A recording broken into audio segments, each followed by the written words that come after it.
Welcome to Tomo Talks. I'm Tomo Marjanovic. I am here today with Eric Mitchell. We're going to talk about aspirations, law enforcement, and how hormones affect performance. Stay tuned.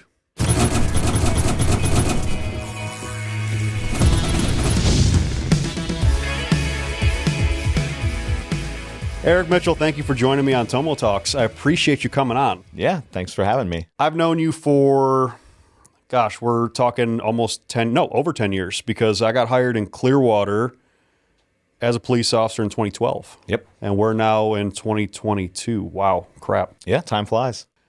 Since I've known you, I'm pretty sure that you were on SWAT when I met you. Yep. You were on the road, or you were on a street crimes unit. So you've been a cop for how many years? So I started my law enforcement career in 2006, so about 15 years. I'm really curious on why you even wanted to become a police officer in the first place, because when I think about it, most young people that have, their family involved negatively in law enforcement, your mother's getting arrested, you're having kind of a negative experience with the law enforcement community, usually that kind of digs in a negativity in you as a child. Yeah. So where did that come from, and how did you kind of turn that into a positive? Why did you want to be that? Was there a respect that maybe you got as a child from those cops? As unlikely or maybe unbelievable as it sounds, my mother was always very pro law enforcement. She recognized that her actions would have certain consequences. And she would always talk about a life of service. And my father was a Vietnam veteran. My grandfather was in World War II. So there's kind of a history of service for the men in my life. And I always admired that. I always wanted to be of service to a community or to my country. And so I always thought that was the highest good, to serve others. I just didn't have the capacity to do it. And so it's kind of like the idea of being generous. Right. It's nice to be generous. It feels good to help other people out. But sometimes when you're really in a bad spot, it's difficult to do. And it requires great sacrifice to be generous when things are not good for you. And so I always wanted to serve, but I really didn't have much to offer. And then I felt like, I'm in a position in my life right now where I feel like I can offer something good. I can serve a community well. And it's just what I wanted to do. It's just something that was always in me. Oh, that's great. So let's fast forward a little bit. So you became a police officer at what point? What age? About 26. Fast forward a little bit in your law enforcement career. You are on the SWAT team currently. Yes. So it's not like you were you have just been a patrol officer your entire life. The grunts, I guess. Right. Nothing against patrol officers out there. Yeah. That's what I did for 12 years. Yeah. No, it's. But you're on SWAT. You're now a corporal in the training unit. Yep. At the law enforcement agency you're at. So, how did that all progress, and kind of what brought you to where you are right now? Yeah, so early on, right out of the academy, I was hired by a Pinellas County agency. Around that same time, it was a relatively small body of officers that they had to choose from, but they had a SWAT team. And so the opportunity presents itself. And of course, being a young, motivated officer, I definitely wanted to do that. I always wanted to be a tactical operator, and I always wanted to be working the roads and just out there patrolling. Honestly, the two things that I've always wanted to do were SWAT and patrol. And those real police work. Yeah, I really enjoy it. Yeah, it's tough out there, and those guys are definitely, patrol is the lifeblood of any agency. So I know sometimes they get a beating from some folks, but they really are the backbone of any agency. But so I was given the opportunity to put in, try out, and I was selected, went through SWAT school, and continued on with this agency for about another 4 years. So I had 5 years total with this agency, and then was picked up by the agency I'm at now currently. Mm-hmm. And so you still have to go through a selection process for SWAT. So this agency has a lot more opportunities. Really, it's been a blessing. My whole career here has been excellent. But I was able to get onto a street crimes team relatively early. Shortly thereafter, I was given the opportunity to try out for SWAT again. I was selected after successfully completing the tryout, and then I've been on that SWAT team now for several years. Okay. So through my law enforcement career, I left the street crimes team, went to a more community-oriented a team within the police department. Was our downtown bike team. Did a lot with the issues that arise out of downtown areas, but it was a lot more community oriented. And then with my training background as a professional instructor prior to my law enforcement career and being an instructor in law enforcement, it's a separate program. You have to go through classes and tests and all of that sort of stuff. I always wanted to teach. I thought it would be great to, if there are issues in the agency that you see or issues nationwide with law enforcement, you actually are in a position to facilitate some sort of change. So instead of saying, these guys need to be in much better shape, or these guys need to have better defensive tactics, or whatever the case may be, any criticism that you could offer, well, now you're in a position to do something about it. And so that was something that I always wanted to have an opportunity to do. And fortunately, last year I was able to apply for that unit and get back there. And now I'm back there full time, and it's absolutely fantastic. So for anybody that's not watching on YouTube or seeing these videos and they're listening in, I'm going to explain you real quick. You're not the typical cop that people think of in their head with the belly, and you know what I mean? We can unpack that whole what a police officer should look like. Sure. They're paramilitary organizations, and the people that are in law enforcement really should be in tip-top shape. I agree. For those not watching the video, you're in tip-top shape. I mean, you got some biceps bulging, you got a thin waist. I know you're athletic. I know you're strong. I think I did one defensive tactics course with you. Yeah. And you gave me a kick on a pad. I think you kicked me halfway across the room. And I'm 230 pounds. So that's hard to do. So what do you think is the current issue in law enforcement? Because I mean, I see a lot. I dealt with some, I'm going to call them health issues when it came to law enforcement. Sure. I worked midnight shift for most of my life. And what happened to me in my early 30s after almost a decade on night shift between, Ohio and Florida, right? My hormone profile completely tanked, felt horrible, started gaining some body fat, started getting really tired, irritable, Sure. Sex drive went down. So the wife wasn't happy at the time. A lot of problems, Yeah. you know what I mean? And, with everything that law enforcement sees, I mean, there's so many things that can trigger depression, anxiety, even suicidal tendencies. Sure. These are huge issues in law enforcement. Yeah. So what are you seeing from a law enforcement perspective on the health side? What do you think are the major problems that law enforcement officers are suffering, and first responders in general? If you look at first responders in general, and you look at paramedics, mainly through private organizations, countywide organizations, they work these crazy hours. They're up all night. They sleep all day. When they're sleeping, and I really even shouldn't call it sleeping. They're kind of awake. They're kind of asleep. They're in and out. It's very problematic. And within a lot of these various disciplines, whether it's FD or law enforcement or paramedics, it depends on where you go, but really there's a culture of fitness in the fire department, right? Mm-hmm. They have gyms. Being physically fit is a huge component of what they do. Mm-hmm. The equipment they carry, it's all very physical. And so generally speaking, you'll see that they're mostly in fairly good shape. In law enforcement, that culture is not exactly well established. I think that it's getting better. I know that the recruits that we hire on are in better and better shape. When I go down and teach at the police academy, I see some outstanding athletes or folks who are at least taking their nutrition seriously, taking regular exercise seriously. But at that level, because you're trying to get someplace and you're not really sure what the demands are going to be, you tend to prepare a little bit better, mm-hmm. tend to take it a little bit more seriously. When you get into your career, and like you said, you get put on a midnight shift, and your world's flipped upside down, your sleep schedule is interrupted, and I'll quickly get out of my depth and into yours when talking mm-hmm. about hormones. Yeah. But it definitely wreaks havoc on your system. Mm-hmm. And so you see guys will gain weight from a variety of reasons. One, they're not sleeping. Two, because they're so tired all the time, they have this lethargic disposition that they're always fighting against. Mm-hmm. It's difficult for them to get to the gym when they are feeling good. Not to mention the family stress that it causes. And over caffeination at night. Oh, absolutely. I mean, midnight shift is the worst. Yeah, and then the things that are open or available would be like a 24 hours fast food place. Mm-hmm. And so if that's all you have available to you, and that's what you're fueling your body with, obviously that's going to have some long-term effects. And they're not so long-term. I mean, you can see them pretty quickly. You can see a guy's physical appearance change over a shift cycle, which is about 6 months. Oh, yeah. And so it doesn't take very long for this to really start impacting you. And then I think also just the stress that's associated with it. So whether that's the nature of a call or having to go to court and, battle it out with a defense attorney or something like that, these things can be definitely stressful. And we know what stress does to us.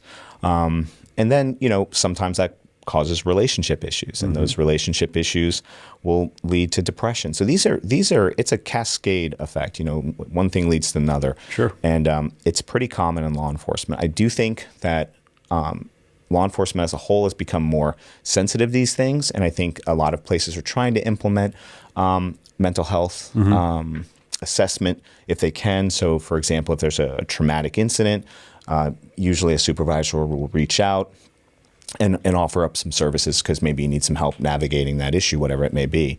And so they're getting better with that. I think that, like we were talking about, maybe there's a cultural shift for health and wellness because the criticism is so loud that you can't ignore it at this point. You definitely don't want to be that guy that everyone's talking about when they say, this guy is not fit for duty. Yeah. And you look to your left and your right and you're like, oh man, that's definitely me. Out of this group of individuals, I'm the one who is least prepared. I think that people are becoming more conscious of it. So I do think it's moving in the right direction, but it took a while to get there. It's going to take a while to get out of that. Okay. Now let's go into, you mentioned it very quickly on the hormone side. Yeah. I noticed my hormone decline again at early 30s. Yep. Everybody notices it differently. I'm seeing younger and younger people now, getting into that where their entire hormone profile is starting to basically destroy itself into their mid to late 20s, which is not normal.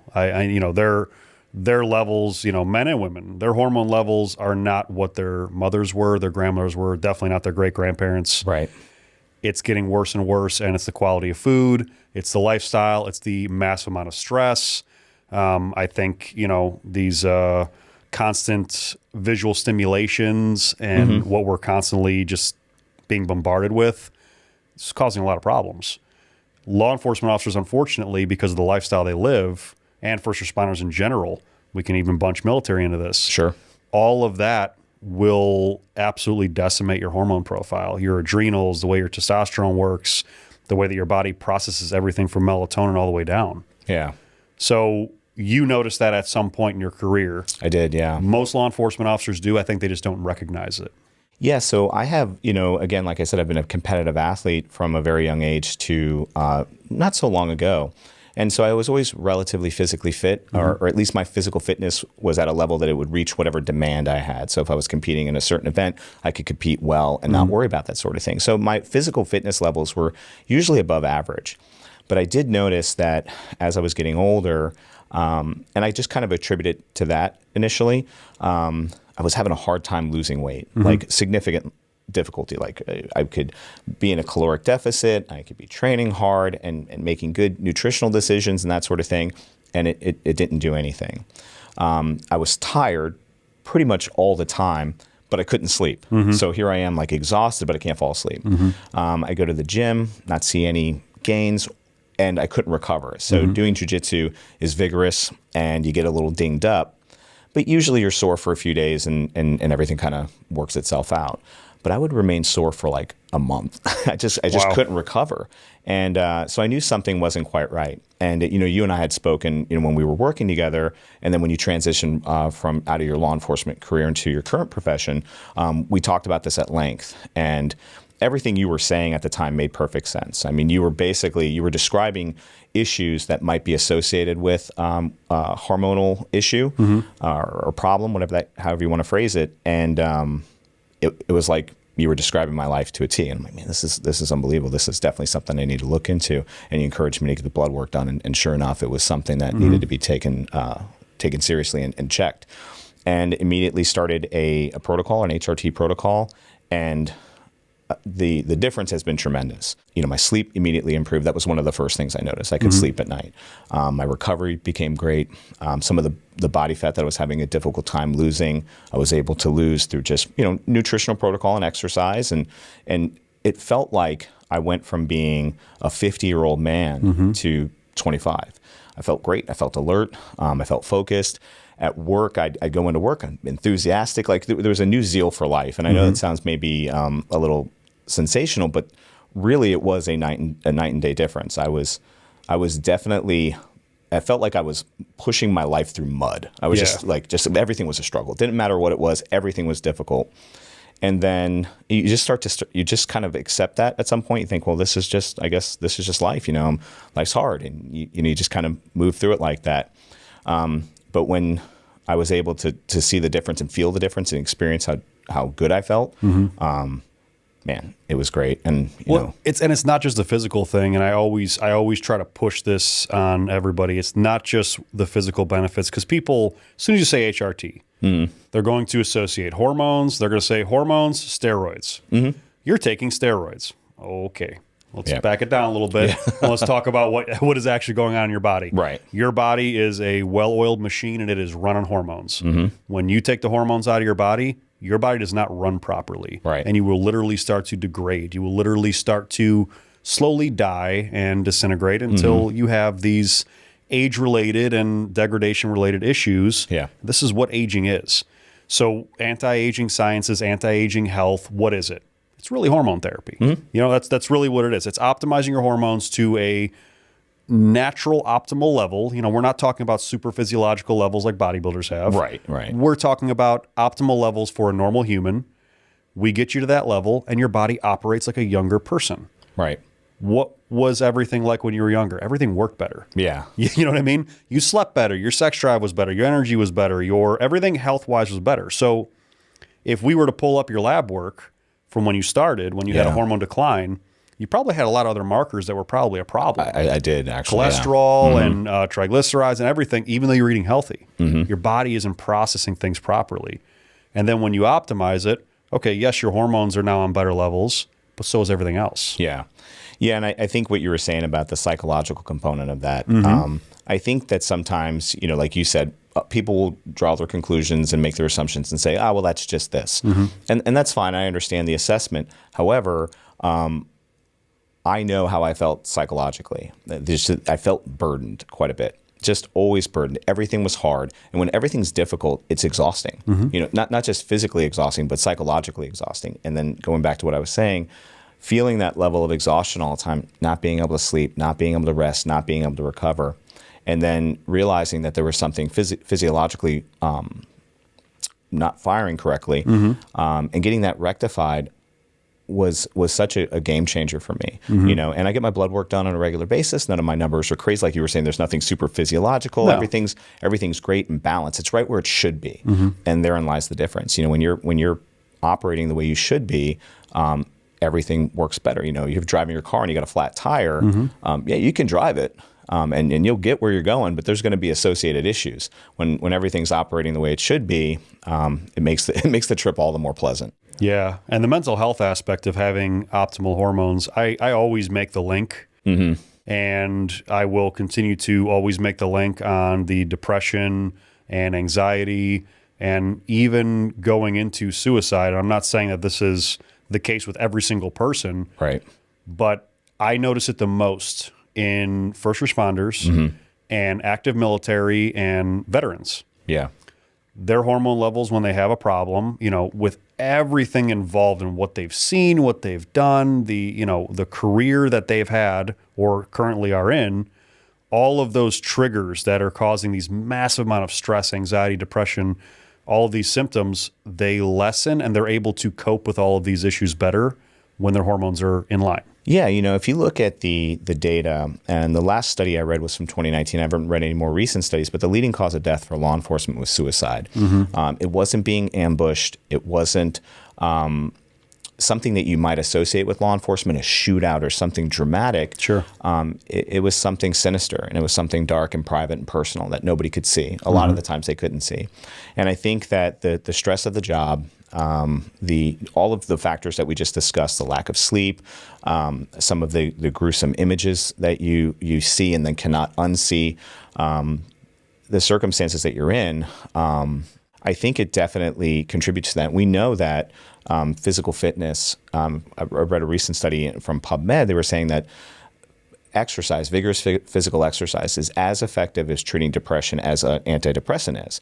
And in fact, it lasts longer. So the antidepressant will eventually become less and less impactful and significant to treat the depression, whereas exercise steadies and actually elevates.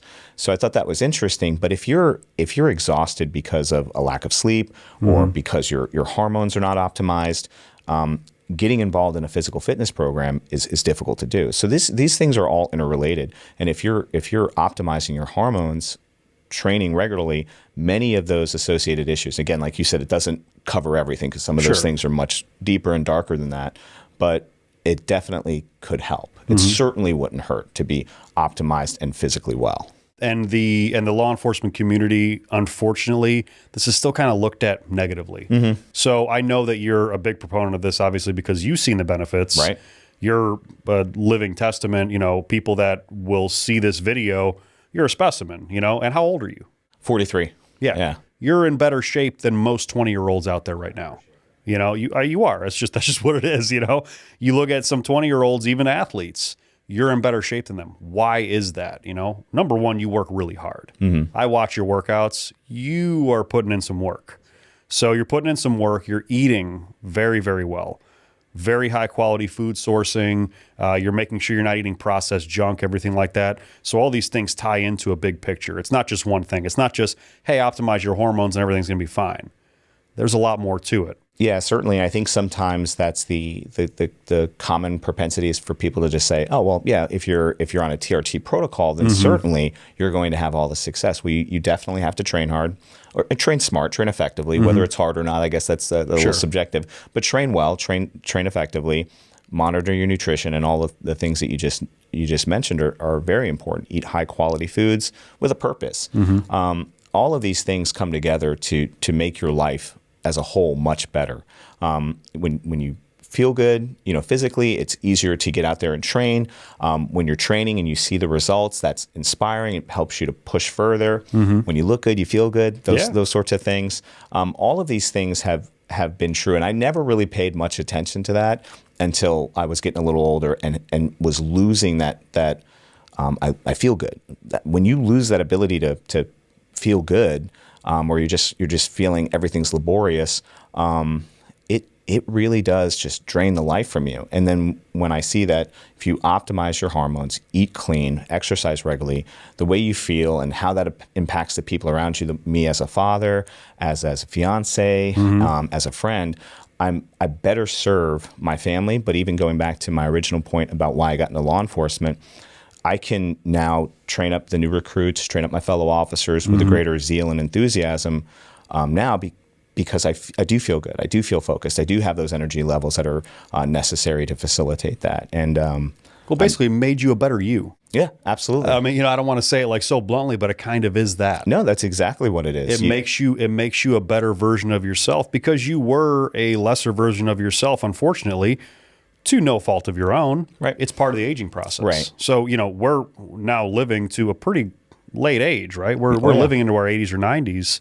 So, you're talking about half of your life. Yeah. If you think about it, if you're moving through life in a diminished capacity all the time, whether you're aware of it or not, it's affecting you. It's draining you.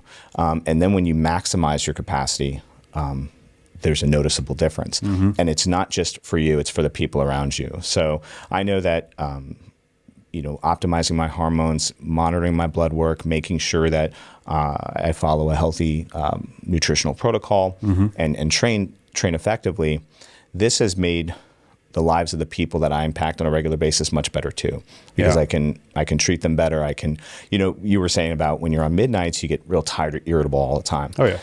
That was one of the biggest things that I always wrestled with when I worked overnights. I was always cranky. And if you're a dad and you've got, little kiddos, they're demanding, the demand of investing in your children is huge, but obviously very, very worth it. And so I know as a father, I want to be, if my children are going to have a hero, I would like for that person to be me, just because I love them and I want to guide them correctly. but I also want it to be well-deserved. I don't want to be, my kiddos love me, and so no matter who I am, no matter what I do, they'll always believe in me. Sure. I want to be a man worthy of their respect, a man worthy of their admiration. And so I take that seriously. And because of, optimizing my hormones and training and eating clean, I feel like I'm definitely closer than that.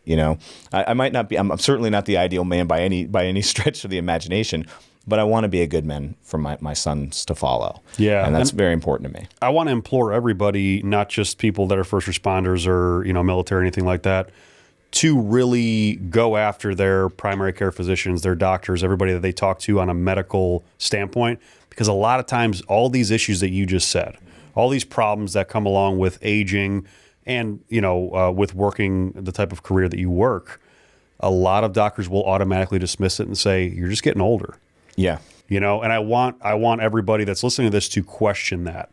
What do you mean I'm getting older? What does that mean in a health perspective? What does that mean for my body? What does that mean for my future?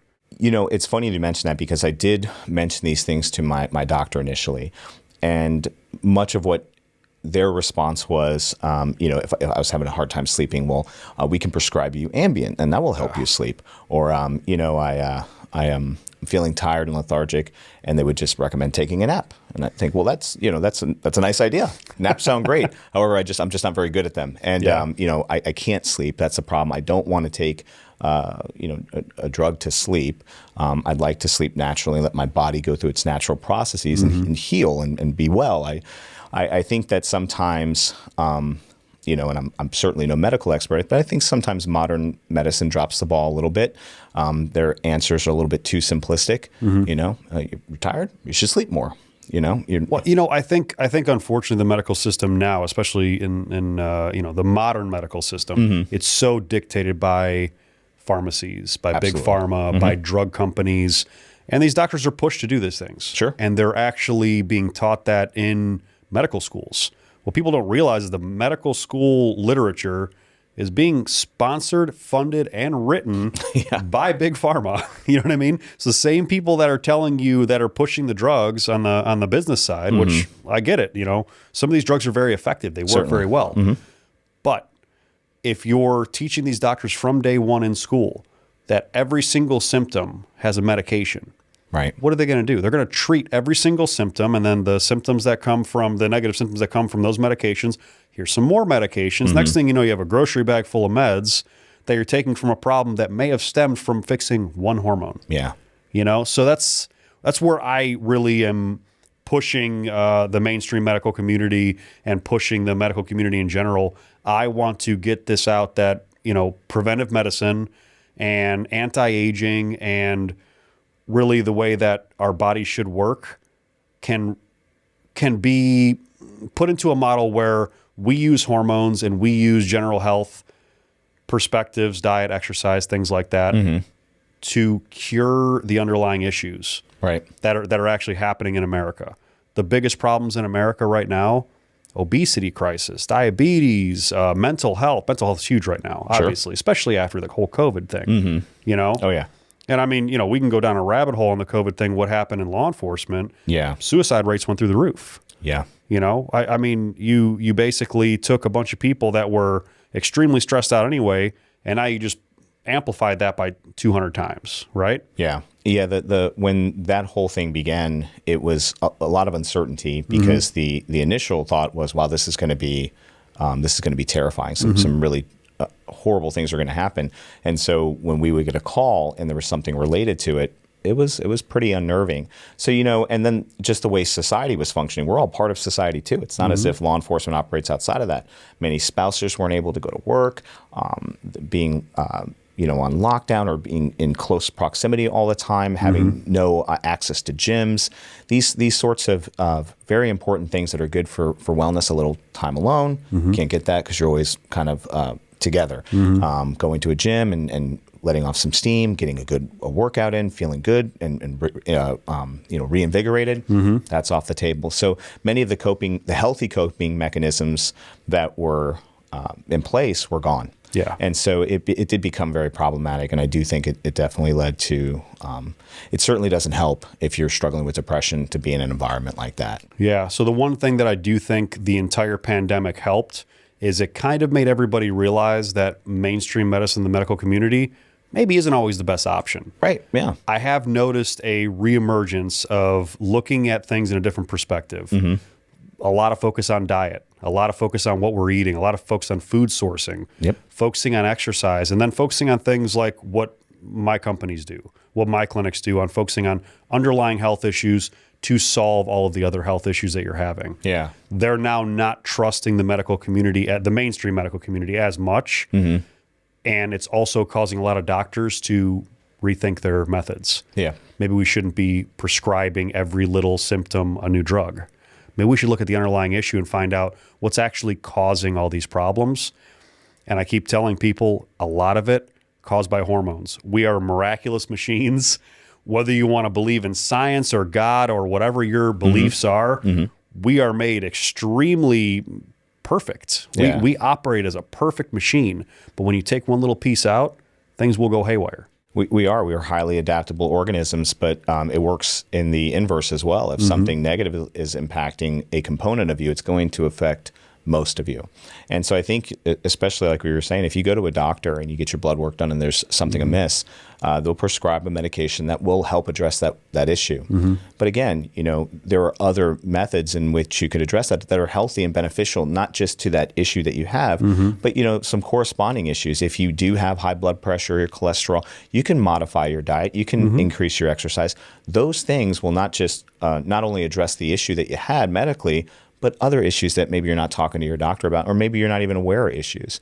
So the lifestyle changes and companies like yours that promote that are, I think they're invaluable to society as a whole. But just as a police officer, I know that it's helped me tremendously because it allows me to operate in my capacity as a law enforcement officer at my very best, always at my very best. And that's I don't think that a lot of people can say that I'm operating at my very best all the time. And of course, I get tired just like everybody else. It doesn't make you superhuman or anything like that. But man, I feel really good 99% of the time. And I think that that's a huge benefit, especially for a police officer. You go on a call and you're at your sharpest and you're at your very best and they have a problem, you're going to navigate that problem differently than if you're compromised, you're tired, you're lethargic, everything's hard, you're going to be irritable. Or if God forbid, you're in a life or death situation, you're going to know it right away that you're not where you could be. Yeah, I mean, I'm a civilian now. Like I've been out of law enforcement for a few years now, and if I call the police, it's for a very good reason. Right. If there's something I can't handle, it's for a very good reason that I'm calling the police. I want somebody like you who's coming in optimal, awake, in shape, and able to help me because I'm calling police because I need help. Yeah, So if I get you coming in, I'm happy. If I get Officer Tony walking down with a 48-inch waist, big belly hanging out, and he's just waddling up there, I don't feel safe. No, and there's good reason not to. I mean, we know that your physical capacity is important in any type of life or death situation. But also, if you're just dealing with a complaint between two parties that are pretty aggressive towards one another, they're just they're not being physically aggressive, but they're shouting, they're yelling. If you're not stable, you're not balanced, if you're not steady, you can get caught up in that emotional ebb and flow, that rise and fall. And then maybe you lash out, you say something, unprofessional or silly or foolish, something that you regret. Sure. It affects everything. I always used to tell, and I still tell young recruits, I was a field training officer too, I would say you should always aspire to be the type of police officer you would want to come and rescue your family. So if you look at yourself and do an honest self-assessment, are you the type of police officer that you would want to come and help your wife, your child, your husband, your mother? Are you the type? Do you possess all of those skill sets, whether that's tactics, defensive tactics, de-escalation skills, communication skills? If you're talking to a subject, would you want someone talking to your mother that way, to your wife that way, to your son that way? Make those assessments. And I think holding yourself to those standards is important. However, if you're physically compromised from a hormonal level, It's very difficult to do because you really are kind of subject to where you fall on that. Maybe you have a good day, maybe you have a bad day, but you're certainly not steady. And I think it's very important to be steady and calm in a lot of these situations. You know, we say on the SWAT team, calm is contagious. So if you're getting amped up, the people around you get amped up. If you're calm, relaxed, focused, it tends to be contagious.